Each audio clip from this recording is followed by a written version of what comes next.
Hey friends, change often brings uncertainty, and with the inauguration of new presidency, very often there's a mix of emotions such as hope, worry, concern, and even fear. I know many of you are feeling anxious about what a new presidency could mean for you, your family, and your future. Leadership changes often bring uncertainty, especially for immigrants who have worked so hard to build a life abroad. I want to share a personal story from my own life, a moment when I felt fear and uncertainty, much like what some of you may be feeling right now. I was 16 years old, walking from home, heading to the bus for school, wearing a gold watch that meant the world to me because it was a gift from someone I loved. Out of nowhere, a man appeared holding a knife. He demanded my watch. My heart raced as I handed it over, praying that I would survive. Suddenly though, a car came down the road and the man ran away. Well, he ran away with my watch. I was shaken but grateful to be alive. That moment taught me something. Even when we lose something valuable, we can rebuild and move forward. Right now, some of you may feel like I did that day, like you're being cornered by forces beyond your control, uncertain of what's next. A new presidency can feel like that knife, threatening the things you hold dear. But just like I learned that day, there's always a way forward, even in moments of fear and loss. If you're new here, my name is Angie Marie, and I help others thrive by sharing my journey of living across continents and the lessons I've learned in doing so. While sharing my story, I help others to be able to thrive regardless of where they choose to live. If this is your first time visiting my channel, I want to welcome you here. And if you are a return subscriber, thank you so much for supporting this channel. Being held up at knife point and robbed of my jewelry as a teenager, 16 years old, changed my outlook on life after that forever. I thought I would never walk away from that situation alive.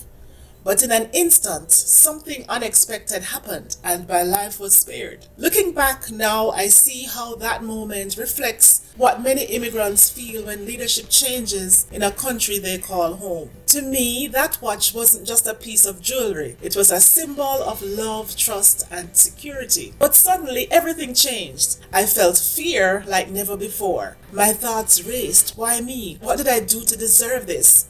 He demanded the watch. My heart sank as I unclasped it and handed it over. But then something miraculous happened. A car appeared on the road and the man ran.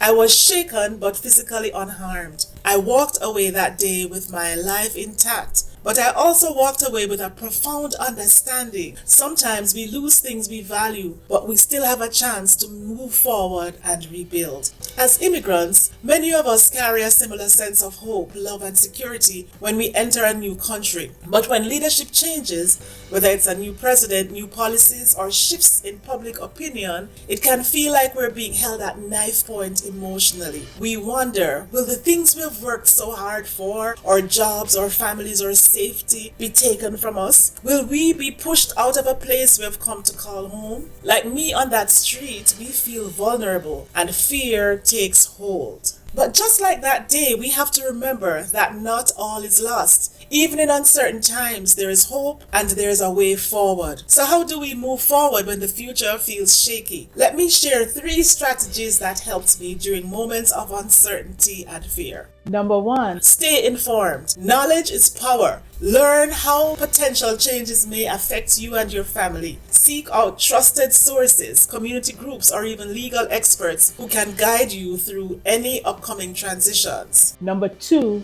build a support network. Just like that car that showed up and stopped my robber, we all need people who can step in and help. Whether it's local immigrant organizations, friends, or even online communities. Don't face this alone. And number 3, plan for the unexpected. Fear seems smaller when we have a plan. If staying in the US becomes uncertain, research other countries or opportunities. Start saving, exploring, and considering options that might align with your dreams. No matter what happens, remember that your worth isn't tied to a single place or a single government. Your resilience, your skills, and your dreams belong to you. And those things no one can take from you.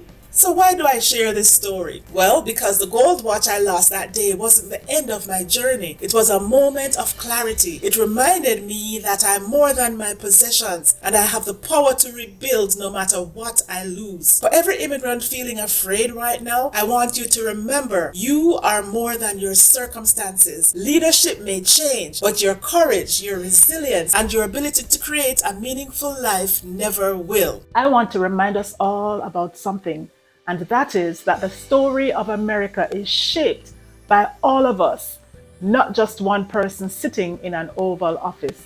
As a community, we have the power to adapt, stay informed, and support each other. Together, we can focus on the values we hold dear and work together toward building a better future, no matter the challenges. Let's navigate this new chapter with strength and resilience. It's important to remember that while leaders hold power, so do we. To organize, to vote, to support causes we believe in, and to advocate for the world we want to see. My advice, don't let fear paralyze you. And I'm here to remind you that even in uncertainty, we can thrive. So earlier today, I met a mature woman. She was walking in my direction. And as I observed her, I said to myself, my goodness, her hair looks so beautiful. She is beautiful. She was wearing a nicely cut bob. And as she walked, her hair was just bouncing along. I could see health. I could see a good cut. So I said, wow, you look beautiful. I love your hair. And she said something that we often do. Some of us women, I'm rolling my eyes.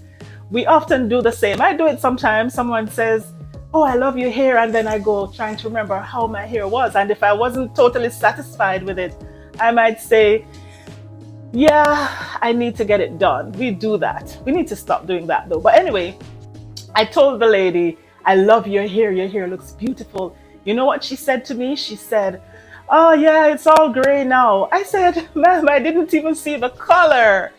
And it's the truth. I did not see the color. I said to her, I saw health, I saw a nice cut, and I saw body and bounce, and it's beautiful. But then I added, and now that you've said that it's gray, you know what? I'm not seeing gray. What I see is silver. And she said, oh my gosh, you've made my day. I'm going to be so happy now for the rest of the day. When I was held up at knife point, I was a young girl. I was a teenager. I was around 16 years old. But there's one thing I knew, and that is that I should not panic. I should never panic. Of course, I loved the watch that I was wearing, but guess what? I also loved my life. And I knew enough to know that sometimes panic can create a reaction from the offender, okay? And the man may decide to hurt me, slash my throat, or do something crazy, or pull me away in some corner or something. So I stayed calm and I quickly removed the watch and handed it to him. And that's what I want to say to you, my loves. Whatever it is that you're feeling regarding someone who may be offending you, or you're fearful about your future or something, do not panic.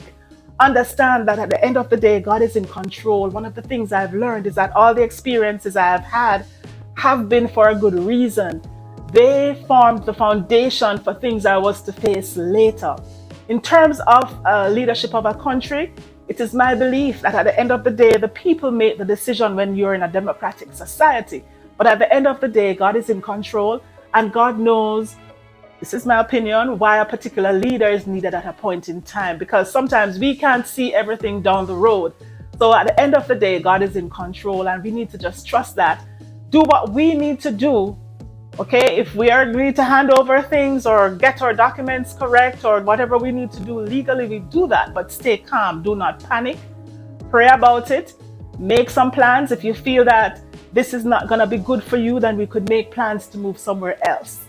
But it's not also good to make hasty decisions. We need to stay calm and make wise, rational choices and decisions. And sometimes we just need to give it time to see how things will evolve. I know that many people are thinking about moving, but it's never good to move impulsively, especially when you feel that you're going through a storm. We need to look at issues, for example, healthcare, job opportunities, finances, family. Do you have small children? We need to look at many things. And then when we make a decision, we make the decision based on information, based on informed choices. Go live your best life, and if you can, make someone else's better too. This is Angie Marie, and I want to thank you for staying with me to the end of this video. Keep shining, keep thriving, and remember, there is an entire world waiting for you.